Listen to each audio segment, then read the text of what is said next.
I suspected my wife was hiding something, so I pretended to go on a 3-day business trip to watch her. While secretly observing the house, our elderly neighbor came close and whispered, "Don't let her see you.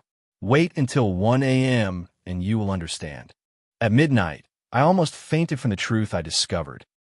Before we continue, subscribe to the channel and tell us in the comments what city you're watching us from. I'm Gregorio. I'm 69 years old, and I thought I knew every detail of my own house, every floorboard that creaks, every shadow that forms when the sun comes through the living room window, every sound a garage door makes when it closes. I lived in that house for more than 30 years. I built memories in every room, but 3 weeks ago, I started to feel something strange. It wasn't something I could explain with simple words. It was a feeling in my stomach like when you know someone's lying to you, but you don't have proof yet. It all started on a Tuesday afternoon. I came home after my usual walk in the park. I always go for a walk after lunch. It's part of my routine since I retired. While I walked in the front door, I felt that something was different. It was nothing obvious. The house was quiet. As always, Florencia was in the kitchen making dinner. Everything seemed normal, but there was something in the air, a tension that wasn't there. When I left, I went to my study, that small room at the end of the hall where I keep my important documents, my books, my memories from when I worked at the construction company. The door was closed, as I always leave it, but when I turned the handle, I noticed something. The lock was slightly scratched. There were small marks, almost imperceptible, but I knew that door. Those marks weren't there in the morning. I entered slowly. Everything seemed to be in its place. My desk with the green lamp, the shelves full of folders, the photographs on the wall. But then I saw something that made my blood run cold. My personal folders, the ones I keep in the second drawer of the filing cabinet, were arranged differently. I'm a meticulous man, obsessive about order. I always placed the folders in chronological order, from left to right, but now they were backwards. Someone had been going through my documents. Someone had entered my study and had touched my most private things. I felt my heart start to beat faster. I sat in my desk chair and took a deep breath. I had to think clearly. I couldn't let panic take over. I checked each folder carefully. All the important documents were there, the house deeds, the life insurance papers, my investments, the bank certificates, everything was there. But someone had seen them. Someone knew exactly what I had stored. I closed the drawer and sat in silence for several minutes. I listened to the sounds of the house. Florencia moving pots in the kitchen, the wall clock ticking, the wind gently hitting the window. Then I heard something else. Footsteps. Florencia was coming down the hall towards my study. I quickly acted like I was reading one of my books. She opened the door without knocking, something she doesn't normally do. She looked at me with an expression I couldn't completely decipher. "Dinner's almost ready," she said with a voice that sounded too casual, too controlled. "Thanks, love.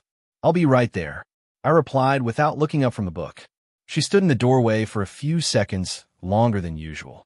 I could feel her gaze on me, studying me. Then she left, closing the door behind her. That night, during dinner, I watched Florencia carefully. We'd been married for 25 years. I thought I knew her better than anyone in this world. But that night, sitting across from her at the dining room table, I realized I might be looking at a stranger. She ate in silence, cutting her chicken with precise movements. From time to time, she'd look up and smile at me, but there was something forced in that smile. Her eyes didn't reflect the warmth they used to. "Everything all right?" she asked me suddenly. "Yes, everything's fine. Why do you ask? You look thoughtful. Are you feeling unwell?" No, I was just thinking about some things from the past. You know how one is at this age." She nodded and went back to her plate, but I noticed how her fingers squeezed the fork too tightly. The next few days were strange. I started to notice more details that had gone unnoticed before. Florencia left the house more frequently, always with vague excuses, that she was going to the supermarket, that she had a doctor's appointment, that she was meeting friends for coffee, but when she came back she didn't have any grocery bags, and her friends, when she mentioned them, were names I'd never heard before. One afternoon, I decided to check our bank statements. We have separate accounts, but also a joint account we use for household expenses. I logged into the online system and started reviewing the transactions from the last few months. There were frequent small withdrawals, always in cash, always from the ATM near the mall. Added up, they represented more than $5,000 in 3 months. When I asked Florencia about those withdrawals during dinner, she didn't even seem nervous. They're for house expenses, Gregorio. You know how expensive everything is lately. But $5,000 in 3 months seems like a lot for normal expenses. Well, you don't do the shopping, you don't know how much things cost now. She was right about one thing. I didn't do the shopping, but I also knew something didn't add up. Florencia had never been a spendthrift. She was always careful with money. That night, I couldn't sleep. I stayed awake staring at the ceiling, listening to Florencia's breathing beside me. She was sleeping soundly, or so it seemed. I, on the other hand, had my mind racing nonstop. The next day, while Florencia was in the shower, I checked her purse. I felt terrible doing it. I'd never invaded her privacy like that before, but I needed to know what was going on. I found receipts from coffee shops I didn't know, located in an area of the city where she never had a reason to be. I also found a business card for a man named Gilberto Ramirez with the title of real estate advisor printed under his name. Why did Florencia need to talk to a real estate advisor? Our house was completely paid off. We had no plans to move. We didn't have any additional properties to sell or buy. I put the card in my pocket and put everything back in its place. When Florencia came out of the bathroom, I acted normally. I said good morning. We had breakfast together. We talked about the weather and the day's plans. But inside, I felt a seed of suspicion growing that would soon become certainty. That afternoon, after Florencia left the house with the excuse of going to the beauty salon, I took Gilberto Ramirez's card and looked at it closely. The paper was thick, good quality. The address printed on it indicated an office in the city's financial district. I searched for his name on the internet. Gilberto Ramirez appeared on several real estate websites. His photograph showed a man of about 45, perfect smile, impeccable suit. Specialized in high-value properties, his professional profile said. What business can my wife have with this man? The question tormented me as I continued to investigate. I checked his professional page, read client reviews, looked for any information that could give me clues. Then I decided to do something I never imagined I'd do. I checked Florencia's phone. I waited until night when she was asleep. I got up carefully. I walked to the living room where she always left her phone charging. My hands were shaking as I picked it up. I knew her password because I'd seen her enter it hundreds of times. I opened the messaging app. There was a recent conversation with a number saved as GR. I didn't need to be a genius to know that those initials corresponded to Gilberto Ramirez. The messages were brief, but revealing. Tomorrow at 3, said one from 2 days ago. Confirming the meeting, Florencia replied. Bring the papers I mentioned, Gilberto added. What papers? What meeting? I kept reading, my heart beating faster and faster. There were messages from the previous week.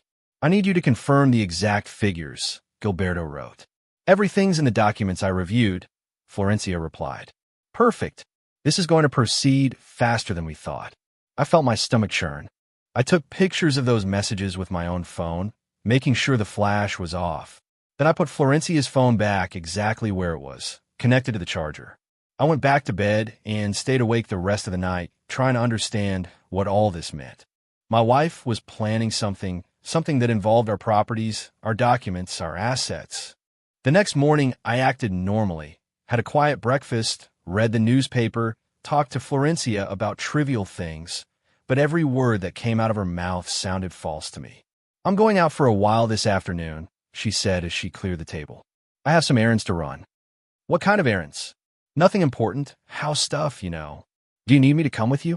No, don't worry, you rest. I know you've been a little tired lately. Tired?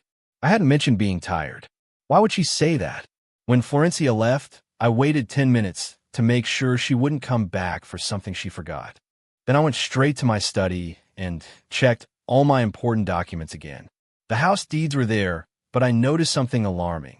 They had been taken out and put back recently. I could see the marks and the fine dust that always collects on old folders. Someone had been studying these documents very carefully. I also checked my will. It was stored in a sealed envelope, but the seal had been broken and glued back together. A careful job, but not good enough to fool someone who knows their own things. My original will left everything divided equally. The house and properties to Florencia, the investments and cash divided between her and my sister Clara, who lived in another city. But someone had seen that will. Someone knew exactly how much everything was worth. I picked up my phone and called Clara. I needed to talk to someone I could trust, someone who could help me think clearly. Gregorio, what a surprise. Clara said when she answered. How are you? I need to talk to you about something important, something that's happening here at home. Are you okay? You sound worried. I'm fine physically, but I have suspicions about Florencia. I think she's planning something. There was a long silence on the other end of the line. Then Clara spoke in a serious tone I hadn't heard from her before. Gregorio, I've noticed strange things too. A month ago, Florencia called me asking about properties I have in my name. She wanted to know values, locations, if I intended to sell them. I thought it was weird, but I thought it was just curiosity. What did you tell her? Nothing specific. I told her I had no plans to sell anything, but she insisted a lot, as if trying to get detailed information. Then she abruptly changed the subject when I asked her why she was so interested. This confirmed my worst fears. Florencia wasn't just investigating my properties, but also my family's. Clara, I need you not to mention any of this conversation to Florencia if she calls you. And if she asks you again about properties or money, just tell her everything's the same. Don't give her any new information. Of course, but Gregorio, what are you going to do? Do you have a plan? Not yet, but I will. First, I need to gather more evidence. I need to know exactly what she's up to before I confront her. After hanging up with Clara, I sat at my desk and started making a mental list of everything I'd noted in recent weeks. The move documents, the bank withdrawals, the messages with Gilberto Ramirez, the strange questions to my sister. It all pointed to a terrifying conclusion. My wife was planning to take my entire estate. But how? What method would she use, and why now after 25 years of marriage? That afternoon, I decided to follow her. When Florencia left the house at 2:30, I was already prepared. I put on a cap and sunglasses, took my car keys, and waited for her to leave first. I followed her, keeping a safe distance. She drove her gray sedan through the familiar streets of the neighborhood. Then she took the highway towards the city center. I stayed 3 cars behind, careful not to lose her, but also not to be obvious. 30 minutes later, Florencia parked in front of an office building in the financial district. It was the same building whose address was on Gilberto Ramirez's card. I saw her enter the building carrying a briefcase I didn't recognize. It was new brown leather. It wasn't one of ours. What was she carrying in there? I parked my car across the street and waited. 40 minutes passed, then an hour. The sun was beginning to set on the horizon when I finally saw Florencia leave the building. But she didn't leave alone. A man was walking beside her. It was Gilberto Ramirez. No doubt. I recognized his face from the pictures online. Tall, well-dressed. He walked with the confidence of someone used to closing important deals. I watched him from my car. They were talking animatedly at the entrance of the building. Florencia was laughing, something she hadn't done at home for weeks. Gilberto touched her arm in a way that seemed too familiar, too close. Then he handed her a manila folder. Florencia took it, opened it briefly to check the contents, and nodded with satisfaction. They said goodbye with a hug that lasted a second longer than appropriate. When Florencia returned to her car, I had already started mine. I took a different route back home, making sure to arrive before her. I parked in my usual spot, went inside, and sat in the living room with the newspaper as if I'd been there all afternoon. Florencia arrived 15 minutes later. She came in with a smile on her face, humming a song. "Hello, love," she said cheerfully. "How was your afternoon?" "Quiet. I read, rested a bit." "And yours?" "Very productive. I took care of all the errands I had pending."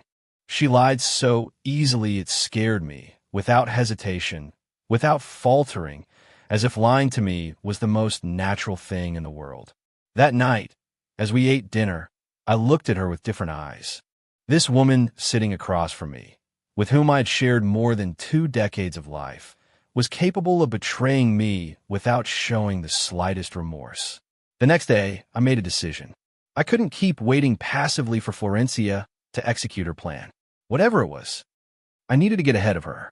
I needed to know exactly what document she had in that manila folder Gilberto had given her. I waited until Florencia went out to do the grocery shopping. She usually takes at least an hour on those outings. As soon as her car disappeared at the end of the street, I began my search. First, I checked her closet. I moved shoes, boxes, folded clothes, nothing. Then I looked in her drawers, among her underwear, her accessories. I didn't find anything there either. I went to the kitchen and checked among the utensils, behind the plates, in the drawers where she keeps cookbooks she never uses, still nothing. Then I remembered something. Years ago, Florencia had a small secret hiding place she used to keep emergency cash. It was in the basement, behind some old Christmas boxes, in a hole in the wall that she had covered with a loose board. I went down to the basement as fast as I could. I moved the boxes, looked for the board. There it was, exactly where I remembered. I removed it carefully and put my hand into the dark hole. My fingers touched paper. I pulled out a thick manila folder full of documents. It was the same folder I'd seen the day before. With trembling hands, I opened it on a nearby box. What I saw took my breath away. The first document was a copy of our house deeds, but with handwritten notes in the margins. Estimated values, dates, necessary signatures, all calculated with precision. The second document was even worse. It was a power of attorney supposedly signed by me that gave Florencia complete authority over all my properties and bank accounts. But I'd never signed that document. I'd never seen it before in my life. I took out my phone and photographed every page, making sure the images were clear and legible. There were more than 20 pages in total, financial documents, property valuations, even a draft sales contract for our house. The proposed sale date was in 2 months. The buyer was a company I didn't recognize, but the listed price was $450,000, almost $100,000 below the actual market value of our property. Why would someone sell a house for less than it's worth? There was only one reason: to make the sale quick, no questions, no delays. In another document, I found something that made my blood run cold. It was a medical certificate supposedly signed by a Dr. Cornelio Vega, declaring that I suffered from severe cognitive decline and was not capable of making financial decisions on my own. That document was completely fake. I'd never visited any Dr. Cornelio Vega. My mental health was perfect, but with that fake certificate, Florencia could argue that she needed to take control of my finances to protect me from myself. The whole plan was there, documented in chilling detail. Florencia and Gilberto had designed a complete scheme to strip me of everything I owned. They'd declare me mentally incompetent, take control of my properties, sell everything at reduced prices for quick transactions, and split the money. I'd be left with nothing.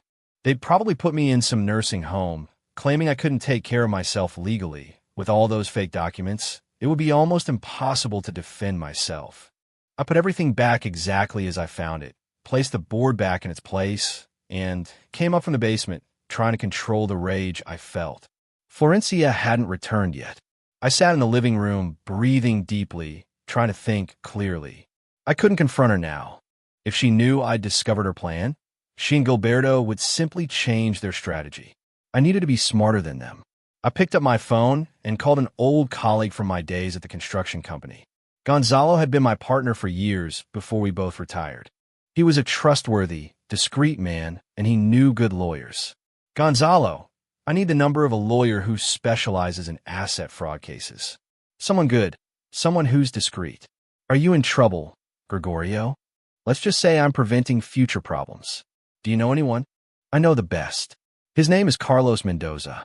He's worked on several similar cases. He's tough, meticulous, and doesn't get intimidated. I'll pass you his number. I wrote down the number and hung up just as I heard Florencia's car pulling into the garage. I put the paper in my wallet and acted as if nothing had happened. Florencia came in carrying grocery bags. I helped her put the groceries away. We talked about what to make for dinner, everything absolutely normal on the surface. But every time I looked at her, I saw a stranger, an imposter, living in my house, planning to destroy me. That night, I couldn't eat much. Florencia noticed my lack of appetite. Are you feeling well? You barely touched your food. I'm fine, just a little stomach upset. Nothing serious. You should go to the doctor if you're not feeling well. It's not necessary. It'll pass. She insisted a little more, but finally dropped the subject. I went to bed early, claiming to be tired. In reality, I needed to be alone to process everything I discovered. The next morning, I waited for Florencia to leave for her yoga class, something she did every Thursday. As soon as she left, I called the lawyer Carlos Mendoza. Mendoza Law Firm, good morning. Good morning. My name is Gregorio Quiras. Gonzalo Herrera recommended me. I need to speak with the lawyer Carlos Mendoza about an urgent case. One moment, please. I waited almost 3 minutes before a firm, male voice answered. Carlos Mendoza, how can I help you, Mr. Quiras? I told him everything. The moved documents, the suspicious messages following Florencia, the fake papers I found in the basement. I sent him the pictures I had taken while we spoke. There was a long silence after I finished my story. Then Carlos spoke in a grave tone. Mr. Quiros, this is more serious than you probably imagine. What your wife and this Gilberto Ramirez are doing constitutes serious fraud, document forgery, and potentially financial abuse against an elderly person. These are criminal offenses. What can I do? First, you can't confront them yet. If they know you've discovered the plan, they'll destroy evidence and change their strategy. Second, we need to secure your properties immediately. I'm going to draft documents that invalidate any power of attorney that wasn't signed personally before me. Third, we need more evidence of the communications between your wife and Gilberto. How do I get that evidence? Do you have access to your wife's phone? I know her password. Perfect. I need you to install a backup application. I'm going to send you precise instructions. This will allow us to have copies of all her messages and calls. It's legal because the phone is registered under a family account of which you're the primary holder. And then what? Then we're going to set a trap, but for that I need you to do something that will seem extreme. I need you to fake a work trip or a prolonged absence. 3 or 4 days away from home. When your wife thinks you're not around, she'll act. She'll meet with Gilberto, they'll move documents. They'll make calls, and we'll be documenting absolutely everything. How am I going to justify a work trip if I'm retired? Say it's a reunion of old colleagues in another city, a conference, a company anniversary celebration, anything that sounds credible. The important thing is that she genuinely believes you won't be around for several days. The idea made me anxious, but made sense. If Florencia thought she had the house to herself, she'd let her guard down, act more freely, make mistakes. All right, I'll do it. When do we start? Today. Come to my office this afternoon. Bring identification, the original deeds to your properties, and any important financial documents. We're going to create a complete legal shield. And Mr. Quiros from now on. Don't take any medicine or drink your wife prepares for you unless you see her make it from the start. Those last words terrified me. Carlos was suggesting that Florencia might try to drug or poison me. That afternoon, I went to Carlos Mendoza's office. The firm was in a modern building downtown, 14th floor, with windows overlooking the entire city. The receptionist showed me immediately to his private office. Carlos was a man of about 50, gray hair at the temples, penetrating gaze. He shook my hand firmly and invited me to sit in front of his dark wood desk. Mr. Quiros, I reviewed the pictures you sent me. This is enough to initiate immediate legal action, but we need to be strategic.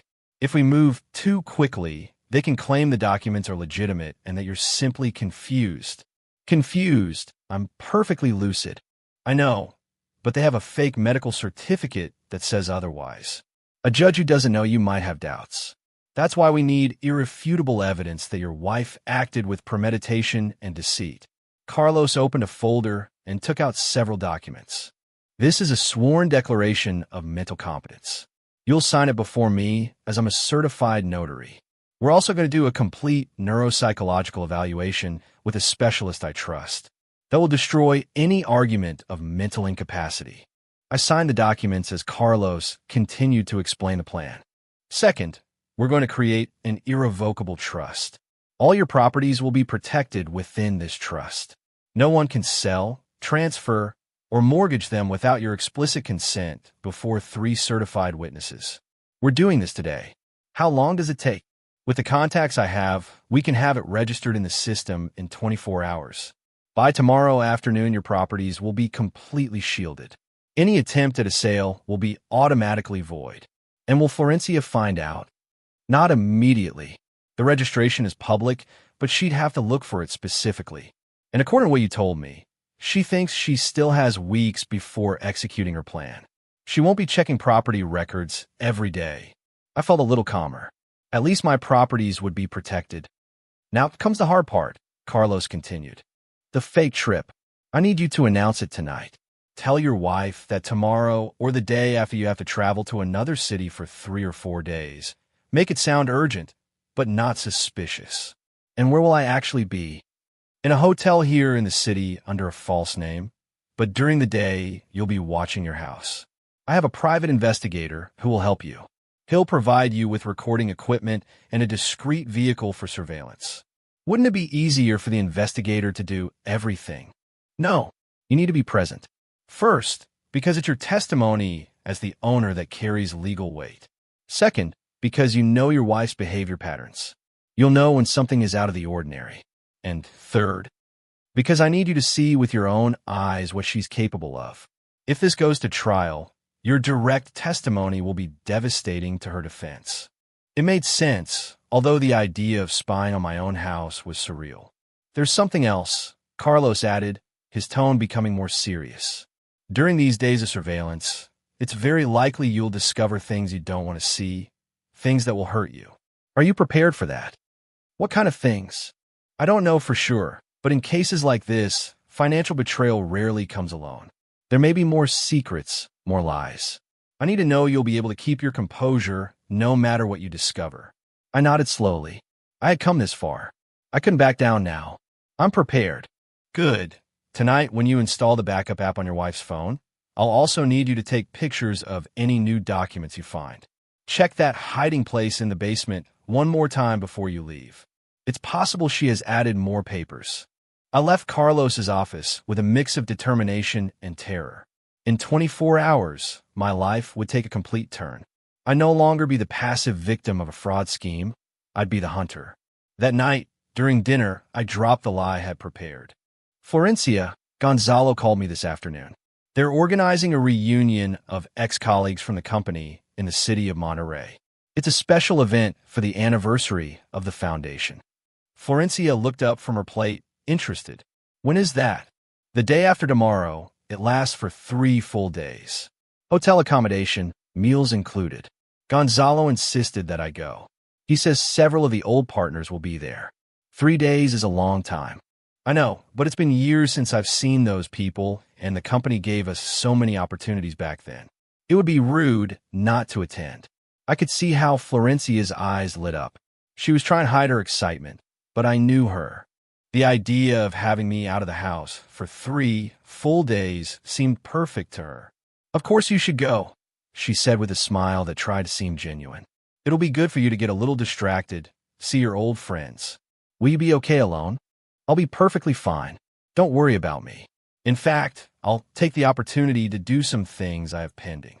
I'm sure she did have things pending, like meeting with Gilberto, moving documents, preparing the next phase of her plan. Then it's settled. I'll leave the day after tomorrow early in the morning.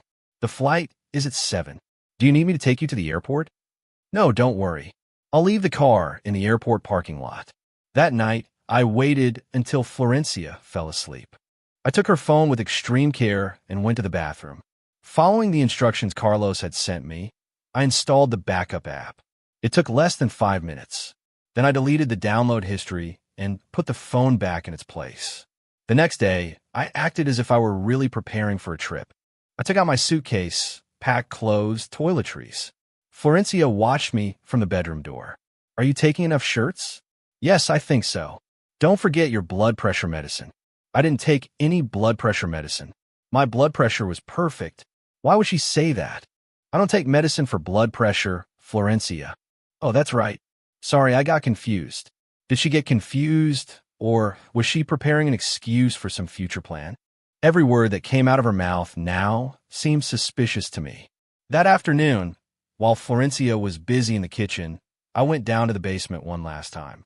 I checked the hiding place behind the Christmas boxes. The manila folder had grown. It now had new documents. There was a preliminary sales contract dated for 6 weeks from now.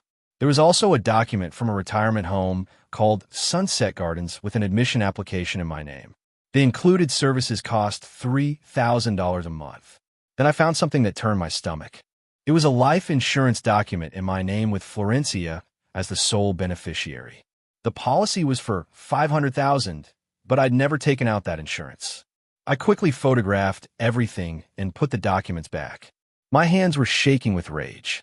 They not only wanted to steal my properties, they had plans to put me in a nursing home against my will. And that fake life insurance suggested something even more sinister. I came up from the basement, trying to control my emotions. Florencia was in the living room watching television, completely calm, as if she weren't planning to destroy her husband's life. The next morning, I got up at 5:30, showered, got dressed, loaded my suitcase into the car. Florencia woke up to say goodbye. "Have a good trip," she said, giving me a kiss on the cheek that felt like ice. "Thanks, I'll call you when I get there." "Take care." I left the house and drove to the end of the street, but I didn't take the route to the airport. Instead, I turned around on another avenue and parked 3 blocks away in a place where I could see my house, but where my car wasn't visible. The private investigator Carlos had hired arrived 10 minutes later. He was a thin man of about 35 with professional equipment in a backpack. "Mr. Quiroz, I'm Javier. I'll be your support during these days. I brought you small cameras, audio recorders, and long-range binoculars. I also have a different vehicle parked on the next block. A common, gray car that doesn't attract attention. We'll use it for surveillance." I switched cars, and we positioned ourselves in a place with a direct view of my house. Javier installed a camera with a zoom on the dashboard. "Now we wait," said Javier. "Experience tells me she won't act immediately. She'll wait a few hours to make sure you really left." He was right. For the first 2 hours, nothing happened. Then, around 10 in the morning, I saw something that caught my attention. A woman was walking on the sidewalk towards where we were parked. I immediately recognized Carmen, my neighbor from the house next door. She was 72 years old. She'd lived alone since her husband died 5 years ago and had always been kind to me. Carmen walked directly towards our car. My heart sped up. She had discovered us. She was going to ruin the whole plan. Javier looked at me with concern, but I signaled to him that everything was okay. I rolled down the window as Carmen approached. "Gregorio," she whispered, leaning towards the window. "I knew it was you. I'd recognize your posture anywhere, even if you're in another car." "Carmen, I can explain." "You don't need to explain anything. I know what's happening in your house. I've been watching." Her words left me breathless. "What have you seen?" "For the past few weeks, I've seen things I didn't like. That elegant man who comes to visit her when you're not around. The conversations they have in your backyard, thinking no one sees them. The documents they review together. Why didn't you tell me anything?" "Because I wasn't sure what to do. I didn't want to get involved in marital problems. But when I saw your car leave this morning and then saw you parked here, I understood that you suspected too, and I decided I should tell you what I know." Javier introduced himself briefly and explained that we were documenting suspicious activities for a legal case. Carmen nodded seriously. "There's something else you should know, something that's going to happen tonight." "What is it?" "Last night, around 11, I went out to water my front garden plants. I couldn't sleep. I heard Florencia talking on the phone in her patio. She was talking in a low voice, but the wind carried her voice to where I was." "What did she say?" "She said she finally had the house free for 3 days, that they could move up the plan, and then she said something that made my blood run cold. She said, 'By the early morning of the second day, everything will be ready. Bring the final papers and the notary. We'll do the signing at 1 a.m. At that hour, there are no witnesses, no neighbors watching. A signing at 1 a.m. in my own house, while I was supposed to be hundreds of miles away. Carmen, would you be willing to testify about this if necessary?' Of course. Your wife, Marta, may she rest in peace, was my best friend before you married Florencia. She wouldn't have wanted anyone to hurt you. It's my duty to protect you. Marta had been my first wife, who died 30 years ago in a car accident. Florencia had come into my life 5 years later. I never imagined it would end like this. Thank you, Carmen." You don't know how much this means to me.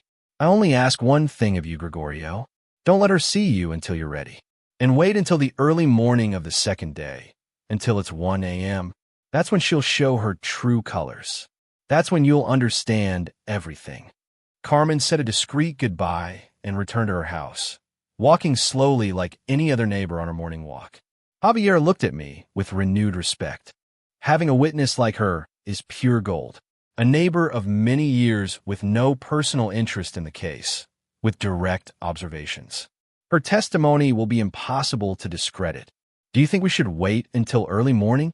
as Carmen said. "Absolutely. If they're going to do a fraudulent signing at that time, we need to record the whole thing. That's direct evidence of conspiracy and fraud in progress. It's the difference between a strong case and an irrefutable case." The rest of the day passed normally on the surface. Florencia left the house around 1 in the afternoon. Javier followed her in the car while I waited. He had cameras installed that transmitted real-time video to my phone. I saw her arrive at the same office building where she had met with Gilberto before. This time the meeting lasted almost 2 hours. When she came out, she was carrying another folder, thicker than the previous one. In the afternoon, I received a text message from Florencia. "Hi, love. How's everything over there? Did you arrive okay?" I replied as if I were really in Monterey. "Everything's fine. The hotel is comfortable. The meeting starts early tomorrow." "That's good. Take care. I miss you." Lies upon lies. Every message was a stab in the back. That night, Florencia didn't leave the house. Javier installed long-range directional microphones pointing toward my house windows. We could hear conversations if she talked on the phone near the windows. At 9:30 p.m., we heard her talking. Javier adjusted the equipment to record clearly. "Yes, everything's perfect," Florencia was saying. "He's in Monterey. He's not back until the day after tomorrow. We have plenty of time." Pause. Someone was talking on the other side. "No, he doesn't suspect anything. He's completely confident. He even asked me if I'd be okay alone." It's pathetic. Another longer pause. "The documents are ready. The notary confirmed for tomorrow at 1 a.m. He's coming with Gilberto. We're going to do everything here in the house, in Gregorio's study. It's perfect, symbolic even. My study. They were going to sign fraudulent documents in my own study, the place where I kept all my memories, my decades of work. And the medical certificate works," Florencia continued. "The judge will accept it without question." Silence as she listened to the response. "Excellent. Cornelio did a good job forging the real doctor's signature. No one will suspect. And once we have the power of attorney registered, Gregorio won't be able to do anything. By the time he realizes, everything will be sold and the money transferred." Javier and I looked at each other. She had just confessed everything in a single phone call. Conspiracy, forgery of medical documents, premeditated fraud, all recorded clearly. "Perfect. How much are we going to get in total?" Florencia asked. Pause. 700,000. I thought it would be more. Longer pause. "Well, it's enough. And with the life insurance, it'll be over $1 million. We just have to be patient with that part." The life insurance. Again, they mentioned the fake life insurance. What did being patient with that part mean? "I don't like to talk about that on the phone," Florencia said in a lower tone. "We already discussed it. Accidents happen, especially with older men who live alone." My blood froze. They were planning to kill me, make it look like an accident after they'd put me in a nursing home. Javier squeezed my shoulder. His face showed the same mix of horror and rage that I felt. "We have enough," he whispered. "With this recording, we can act right now." "No," I said with a trembling but firm voice. Carmen said to wait until early morning, to wait until 1. I want to see the whole act. I want there to be no doubt about what they're doing. The next day was the longest of my life. I spent the morning in the hotel where Javier had booked a room for me. I ate without appetite. I tried to sleep, but I couldn't. Florencia's words echoed in my mind. Accidents happen. In the afternoon, I returned to the surveillance point. Florencia had gone out again, this time to a coffee shop where she met a woman I didn't recognize. Javier took pictures. Then we verified her identity using facial recognition on public databases. She was Elisa Cordero, a notary public with an office downtown. According to the records Javier found, Elisa had been sanctioned twice in the past for irregularities in certifications. She hadn't lost her license, but she had a questionable history. "That's the notary who's coming tonight," Javier said. "She's going to certify fraudulent documents at 1 a.m. in a private home. That alone is enough for her to lose her license permanently." Night fell slowly. Florencia returned home around 7. She prepared a light dinner for herself. I watched her through the kitchen window, eating calmly, looking at her phone, completely relaxed. At 10 p.m., she began to prepare the house, turned on the lights in the study, arranged papers on my desk, placed extra chairs, made coffee, everything ready for the fraudulent meeting. At 12:40 a.m., a black car parked in front of my house. 2 people got out of the black car, Gilberto Ramirez in his impeccable suit and leather briefcase, and a woman of about 50 whom I recognized from the photos as Elisa Cordero, the corrupt notary. Javier already had all the cameras pointed at the entrance of my house. We were recording from 3 different angles. We also had directional microphones capturing high-quality audio. Florencia opened the door before they knocked. She greeted them with overly familiar hugs. The 3 of them entered my house as if they owned the place. "Let's go now," I said, preparing to get out of the car. "Not yet," Javier stopped me. "Let them get comfortable. Let them take out the documents, start the process. When they're in the middle of signing, when they can no longer deny their intentions, then we go in." He was right, but every second that passed was torture. Seeing those 3 criminals inside my house, desecrating my space, planning to steal everything from me, was almost unbearable. Through the study windows, I saw them sit around my desk. Gilberto opened his briefcase and began to take out documents, stacks of papers that he placed in organized piles. Florencia brought coffee and served it as if it were a normal business meeting. Elisa Cordero took out her official notary seal, placed on the desk along with a record book. She was preparing to certify fraudulent documents with her official authority. "Look at that," Javier whispered, adjusting the camera's zoom. "She's using her real seal. That means the documents will have official certification. If we weren't here, those papers would be legally valid. Your wife would have one. But she wasn't going to win because I was here, because I had discovered her plan, because I was about to destroy her entire scheme." Gilberto began to explain something, pointing at the documents. I saw him place several papers in front of the chair where I normally sit. Papers that require my signature, but were going to be fraudulently signed. Florencia took one of the documents and studied it. Even from a distance, I could see her smile. She was enjoying this. She was savoring her victory. Then I saw something that made my blood boil. Gilberto passed a pen to Florencia, a special pen that I recognized immediately. It was my Mont Blanc pen, a gift my father gave me when I graduated from college. That pen had signed all the important documents of my life.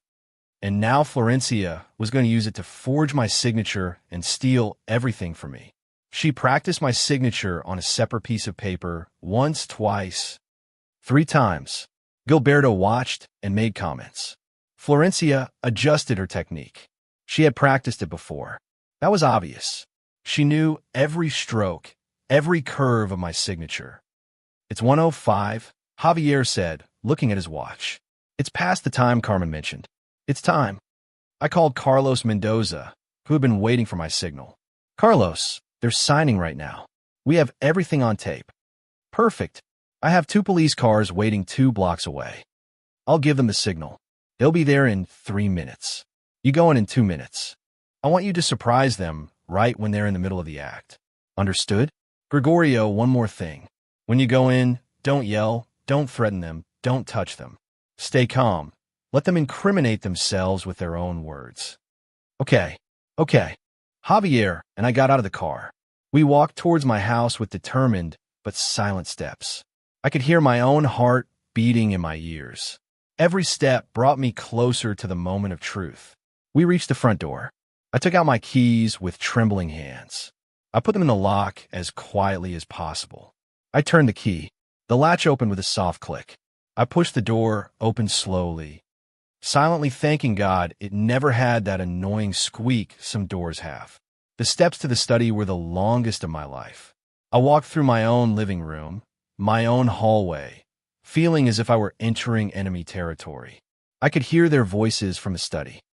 Sign here, here, and here, Gilberto was saying. Elisa will certify each page. And are we sure this can't be traced back to us? Florencia asked. Completely sure. The buyer is a shell company registered in the Cayman Islands.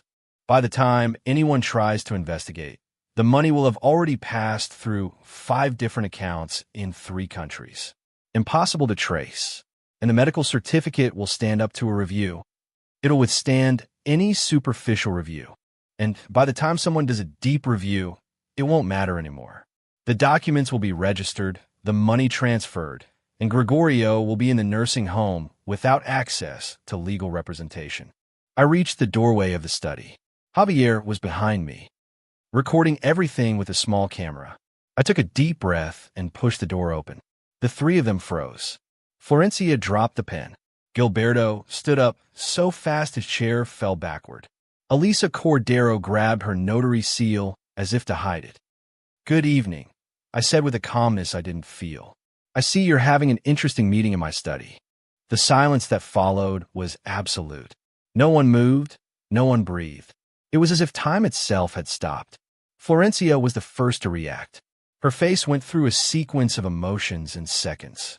Shock, panic, then something that looked like pure rage. Gregorio, what are you doing here? You were supposed to be in Monterey. Change of plans. The meeting was canceled. I decided to come back early. It was lie after lie, but she had no moral right to point out my lies when her entire life with me had been a sham. Gilberto tried to regain his professional composure. He quickly closed his briefcase, trying to hide the documents. Mr. Quiros, this isn't what it looks like. No, because it looks like you're forging my signature on legal documents at 1 a.m. in my own house. We were helping Florencia with some papers. Nothing illegal. Some papers at 1 a.m. with a notary who has been sanctioned twice for fraud. Elisa Cordero turned pale. How do you know that? I know a lot of things. I know, for example, that the document you're about to sign is a fake power of attorney. I know you have a fraudulent medical certificate declaring me mentally incompetent. I know you plan to sell my house for less than its real value to a shell company. I know absolutely everything. Florencia finally found her voice, and what came out of it wasn't remorse, but pure venom. You've been spying on us. You're a paranoid, sick old man. No, Florencia, I'm an old man who discovered in time that his wife is a thief and a traitor. She stood up from her chair, furious. Thief, everything you have we built together for 25 years. Lie. I bought this house 10 years before I met you. The investments are an inheritance from my family.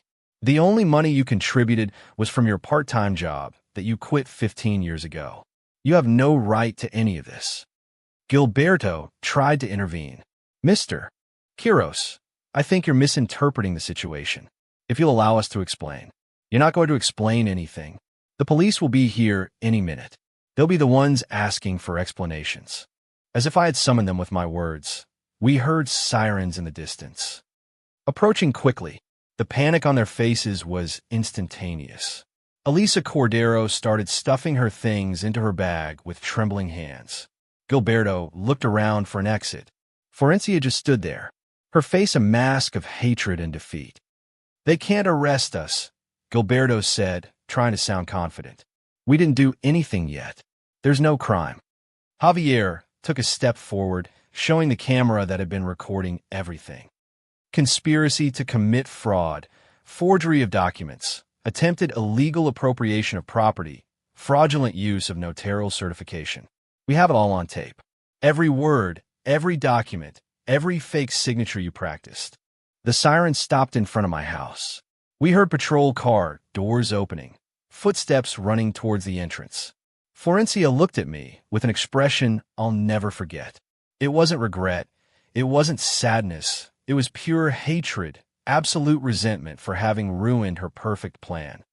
You should have taken that trip, she hissed through her teeth. You should have trusted me. I trusted you for 25 years, and you betrayed me in the worst possible way. Two police officers entered the study, followed by Carlos Mendoza, who was carrying more documents in his hands. "Officers," Carlos said with a professional and clear voice. "These three individuals are committing documentary fraud and conspiracy. We have recorded evidence of their confessions and acts. I request that they be arrested immediately." One of the officers approached Gilberto. "Sir, I need you to place your hands behind your back." "This is a mistake," Gilberto protested. "I'm a respected professional. I have rights, and you'll be able to exercise them at the station. Hands behind your back, please." The officer placed the handcuffs on Gilberto's wrists while reading him his rights. The second officer approached Elisa Cordero, who was visibly trembling. "Please, I just came to do my job," Elisa pleaded. "I didn't know there was anything illegal." Carlos took out his phone and played a recording. It was Elisa's voice from just 20 minutes ago. "And are we sure the medical certificate won't be questioned? Because if someone checks with a real doctor, we're going to have problems." Elisa's face fell. I can explain." "You can explain it to the judge," the officer said as she cuffed her. "You have the right to remain silent." That left Florencia. She was standing next to my desk, looking at me with a mixture of hatred and something that might have been fear. The officer approached her slowly. "Mrs. Quiroz, I also need you to place your hands behind your back." "No," she said with a trembling voice. "I won't let you arrest me in my own house." "This isn't your house," I intervened. "This house is exclusively in my name. It always was. You only lived here because I allowed it. I'm your wife. I have marital rights. Marital rights don't include stealing, forging documents, or planning your husband's death." Florencia turned pale. "I never said anything about killing you." Javier took out his phone and played another recording. Florencia's voice echoed in the study. "Accidents happen, especially with older men who live alone." "That doesn't mean anything," she protested desperately. "I was speaking in general." "In general," I said, approaching her, "and the fake life insurance policy in my name for $500,000. Was that also something general?" The officer who was with Gilberto looked up. "Fake life insurance. That's insurance fraud. It's a federal charge." Carlos nodded. "We have a copy of the document. It's in the basement, hidden behind some old boxes. Officers, you'll need to search that area too." Florencia finally seemed to realize there was no way out. Her shoulders slumped. When the officer put the handcuffs on her, she didn't resist. She just started to cry, but they weren't tears of remorse. They were tears of rage and frustration at being caught. "Gregorio, please," she said with a broken voice. "We can talk about this. We can reach an agreement. It doesn't have to end like this. It ended like this the moment you decided to betray me, the moment you put your hands on my private documents, the moment you planned to steal everything I worked for my whole life. I loved you. I really loved you at first. If this is your way of loving, I prefer your hatred." The officers began to lead the three arrested individuals out of the study. Gilberto walked with his head down, defeated. Elisa Cordero was still trembling and crying. Florencia shot me one last look of pure resentment before being guided towards the door. When they finally left my house, I felt as if a gigantic weight had been lifted from my shoulders, but I also felt a deep emptiness. 25 years of marriage ended like this, with handcuffs and criminal charges. Carlos placed a hand on my shoulder. "You did well, Gregorio. I know it wasn't easy. What happens now? Now the legal process begins. They'll be interrogated tonight. Tomorrow there will be a bail hearing. With the evidence we have, it's very likely they'll be denied bail, especially Gilberto and Florencia.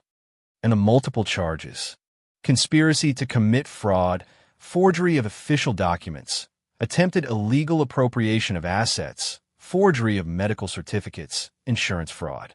Gilberto also faces charges for practicing his profession fraudulently.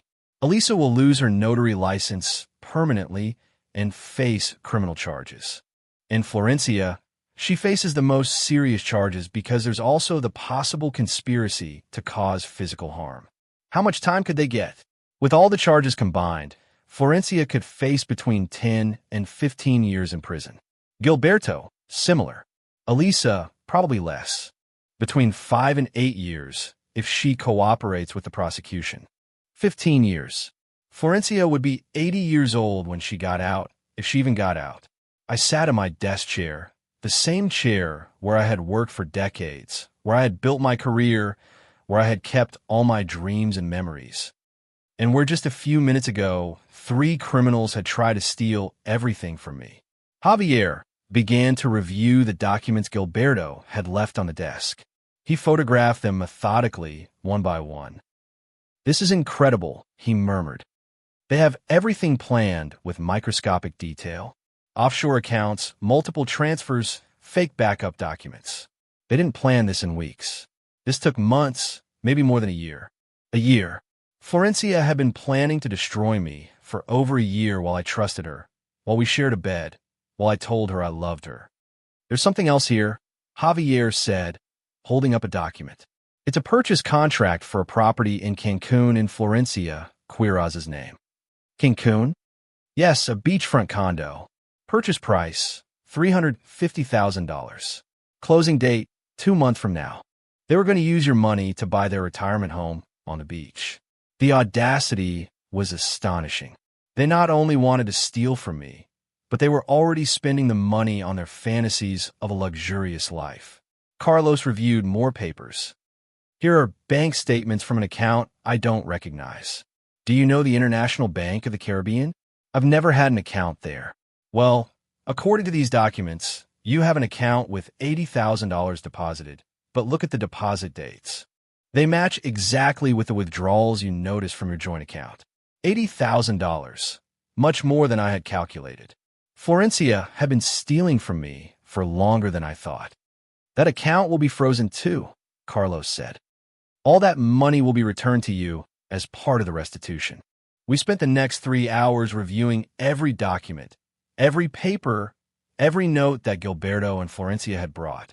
Javier photographed everything. Carlos cataloged everything. We were building a case that would be absolutely impossible to defend. Around 4:30 in the morning, I heard a soft knock on my front door. It was Carmen, my neighbor, wrapped in a housecoat. "Gregorio, I saw the patrol cars. Are you okay? Did something bad happen?" I invited her in and explained everything that had happened. Her eyes widened more and more with each detail. "I knew she was no good," Carmen said sadly. Something in her eyes always seemed cold to me, but I never imagined she'd go this far. "Carmen, without your warning, without your testimony about what you heard, maybe they would have succeeded. I owe you more than I can express." "You don't owe me anything. I just did the right thing. Your first wife, Marta, was like a sister to me. I promised her I'd always look out for you if anything happened to her. I'm keeping that promise." I felt tears forming in my eyes. I had lost my second wife that night, but I had rediscovered the value of true friendship. Carlos asked Carmen to come to his office the next day to give a formal statement.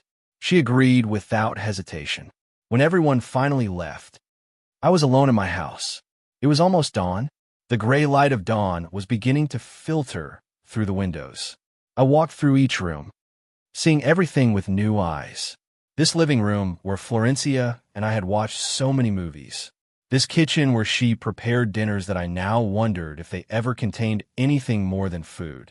This bedroom where we slept together, sharing an intimate space with someone who turned out to be an enemy. Everything was contaminated by her betrayal. Every corner of my house now held poisoned memories. But it was also my house, my refuge, my territory, and no one was going to take it from me. I poured myself a coffee and sat in the backyard to watch the sunrise. The sky was painted with oranges and pinks. A new day was beginning, a day where I was free from a lie I had lived in for years. My phone rang. It was my sister Clara. "Gregorio, what happened?"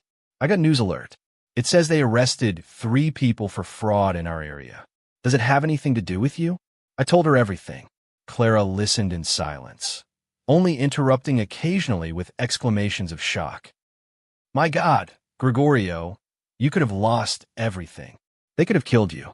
"I know, but they didn't because I acted in time, because I didn't let my love for her completely blind me." "What are you going to do now?" "Now I'm going to make sure they pay for what they tried to do. I'm going to testify at every hearing, at every trial. I'm going to make sure the world knows exactly what kind of people they are. And after the trial, I'm going to rebuild my life. I'm going to clean this house of all the false memories. And I'm going to use my experience to help other older men and women who might be going through the same thing. That sounds like a good plan. We hung up, and I stayed watching the sun finish rising. The following days were a whirlwind of legal activity.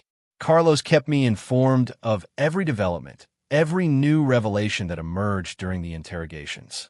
Gilberto Ramirez was the first to start talking. According to Carlos, when the investigators showed him all the evidence, all the recordings, all the photographs, he completely broke down. He asked for a deal with the prosecution in exchange for testifying against Florencia. He's revealing everything, Carlos told me during a meeting in his office. He says Florencia contacted him 14 months ago, that she was the one who initiated the whole plan, that she was the one who researched every detail of your properties, your investments, your documents. 14 months, so long. According to Gilberto, Florencia had been planning this even before. He says she showed him notes she had taken for over 2 years, maturity dates of your investments, values of your properties, contacts of people who could help her.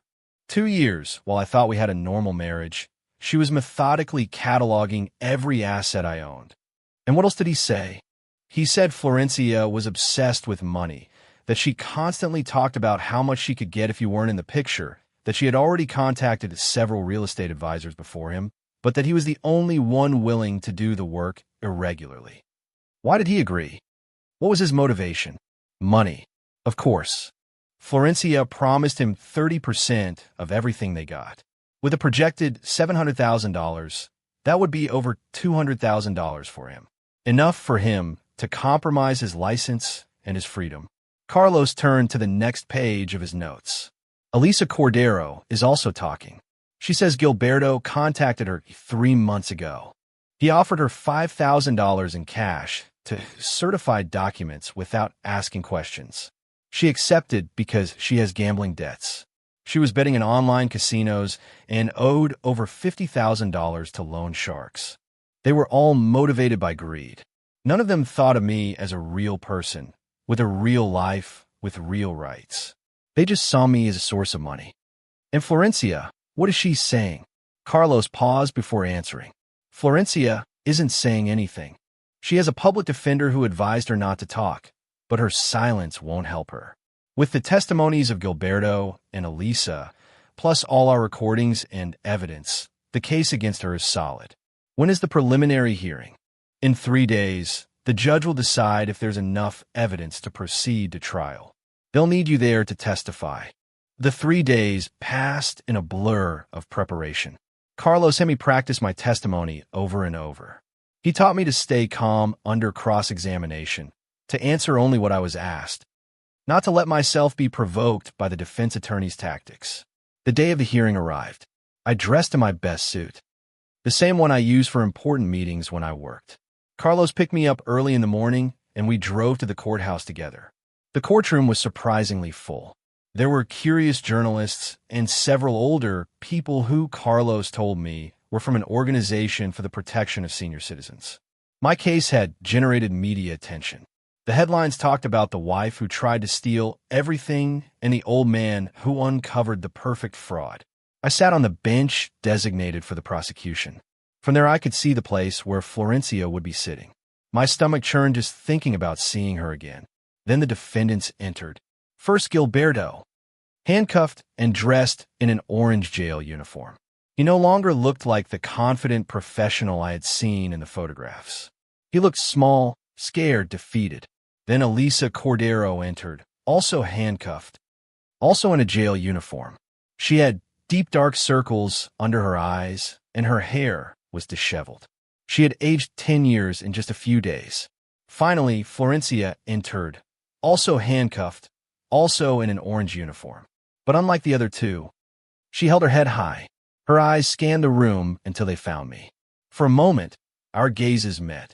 I saw no remorse, no shame, only cold resentment.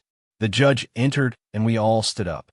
He was an older man of about 65 with completely white hair and a serious expression. All rise, the bailiff began. We are here for the preliminary hearing in the case of the state versus Florencia Quiroz, Gilberto Ramirez, and Elisa Cordero. The charges include conspiracy to commit fraud, forgery of documents, attempted illegal appropriation of assets, and several other related offenses. The prosecutor stood up and began to present the case. He described every detail of Florencia's plan, showing photographs of the fake documents, playing snippets of the recordings, explaining the entire scheme with devastating clarity. Then they called me to the stand. I walked with a firm step, placed my hand on the Bible, and swore to tell the truth. The prosecutor's questions were direct. When did I first notice something suspicious? What did I find in my study? What did I do with that information? Did I ever give my wife permission to access my private documents? Did I ever sign a power of attorney in her favor? Was I ever diagnosed with cognitive decline? I answered each question calmly and precisely. No, I never gave permission. No, I never signed any power of attorney. No, I was never diagnosed with any mental condition. The prosecutor showed the fake medical certificate. Do you recognize this document? Yes, it's one of the fraudulent documents I found in my wife's hiding place. Is the doctor's signature legitimate? No, the doctor, whose name appears there, never examined me. I never met with him. That signature is fake. The prosecutor nodded. No further questions, Your Honor. Then Florencia's defense attorney stood up. He was a young man of about 30 with a cheap suit and obvious nervousness. It was his first big case, that was obvious. Mr. Quiroz, he began with a tone that tried to be challenging. Isn't it true that your wife took care of you for 25 years? We lived together for 25 years. Yes. And isn't it true that she sacrificed her own career to support you? She worked part-time for 10 years and then decided to quit. I never asked her to leave her job. But you benefited from her domestic work, correct? She cooked, cleaned, managed the house.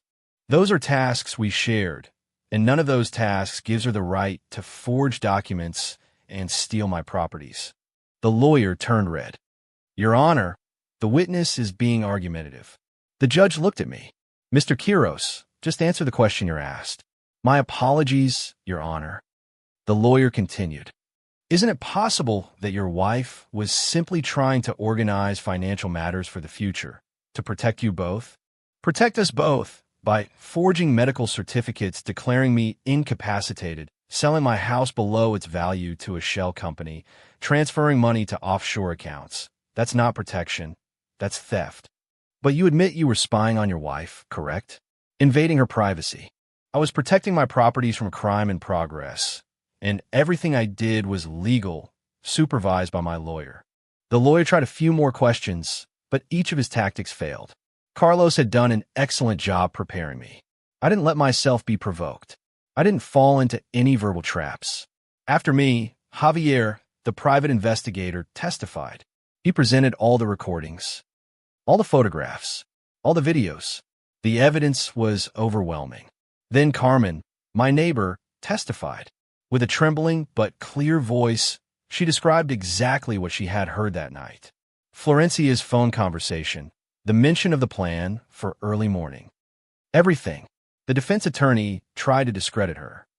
Isn't it true that you have hearing problems, ma'am? I'm 72 years old, young man. My hearing isn't perfect, but I know what I heard, and I heard it clearly. When all the testimonies were finished, the judge reviewed his notes in silence for several minutes. The tension in the room was palpable. Finally, he spoke. I have reviewed all the evidence presented. The audio and video recordings are clear and irrefutable. The testimonies are consistent and credible. The fraudulent documents are well documented. He paused and looked directly at the defendants. I find that there is sufficient probable cause to believe that the defendants Florencia Quiroz, Gilberto Ramirez, and Elisa Cordero committed the crimes described. This case will proceed to trial. The date will be set within 60 days. He struck his gavel. The sound echoed in the room like thunder. The 60 days until the trial passed slowly. During that time, more revelations came to light. Investigators discovered that Florencia had another secret bank account with over $10. that she had been systematically withdrawing from our accounts for the past 3 years. They also discovered messages between her and Gilberto that were much more than professional. They had been having an affair for at least 8 months. The photos on their phones showed trips together, romantic dinners, hotel stays, all paid for with my money. The betrayal was complete. She had not only tried to steal from me, but she had cheated on me with her accomplice while they planned to destroy me. The day of the trial finally arrived. This time a courtroom was even more crowded. The case had captured national attention.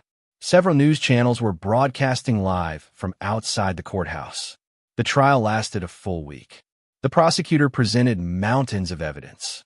Every fraudulent document, every recording, every photograph, every text message. Witnesses paraded by, forgery experts who confirmed the signatures were fraudulent. The real doctor, whose name was used on the fake certificate. Bank employees who confirmed the suspicious transfers. Gilberto Ramirez testified against Florencia as part of his plea deal. He described in detail how she had initiated everything, how she had planned every step, how she had talked about making sure I ended up in a nursing home where I couldn't cause problems. The most devastating moment was when they played the full recording of that night in my study. The entire room heard Florencia forging my signature while discussing how to divide the stolen money.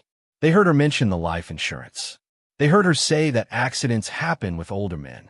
When the recording finished, several members of the jury had tears in their eyes, not of sadness, but of outrage. Florencia's defense tried to argue that she had been manipulated by Gilberto, that she was a victim too, but the evidence proved otherwise.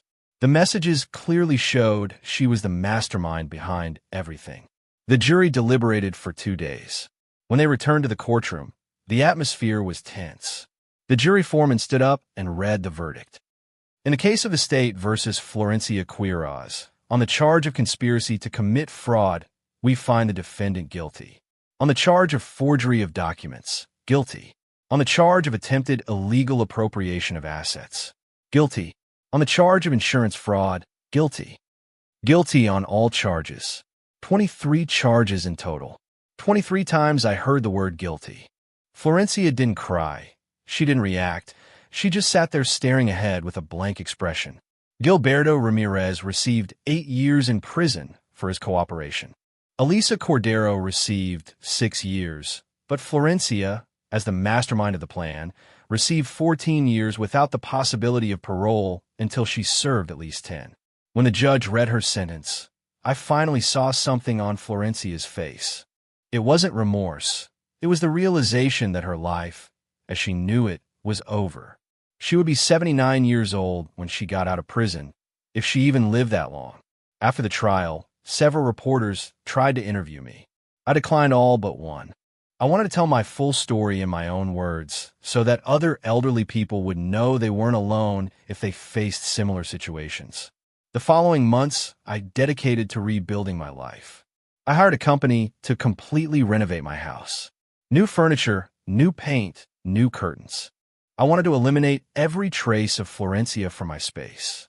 I also started working with an organization for the protection of senior citizens.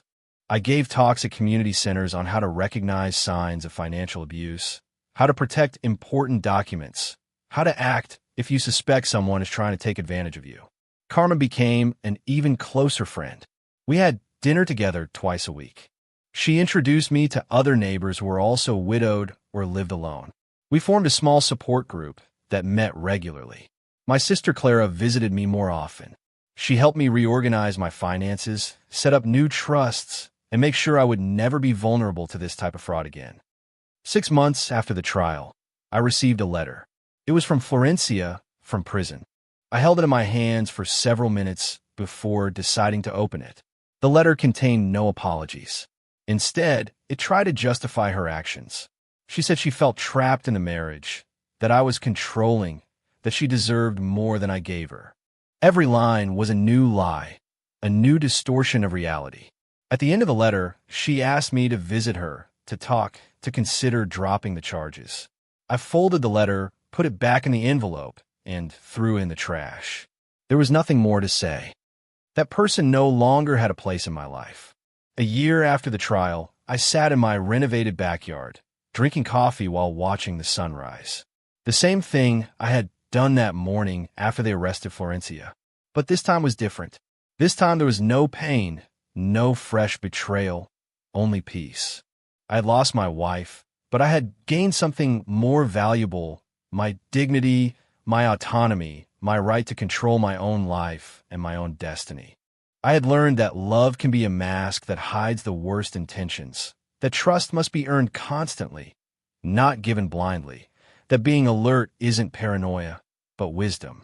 But I also learned that I wasn't alone, that there were good people like Carmen, like Carlos, like Javier, willing to help when I needed it most. That community was stronger than individual betrayal. My phone rang. It was the coordinator of the Senior Protection Organization. They wanted me to give another talk next week, this time at a state convention. My story had inspired dozens of older people to review their own documents, to question suspicious situations, to protect themselves. If anything good had come out of this whole nightmare, it was that my pain had turned into purpose. My experience would serve to protect others. I finished my coffee and went inside. I had work to do, people to help, a life to live, a life they almost took from me, but that was now completely mine again. And that, in the end, was all that mattered.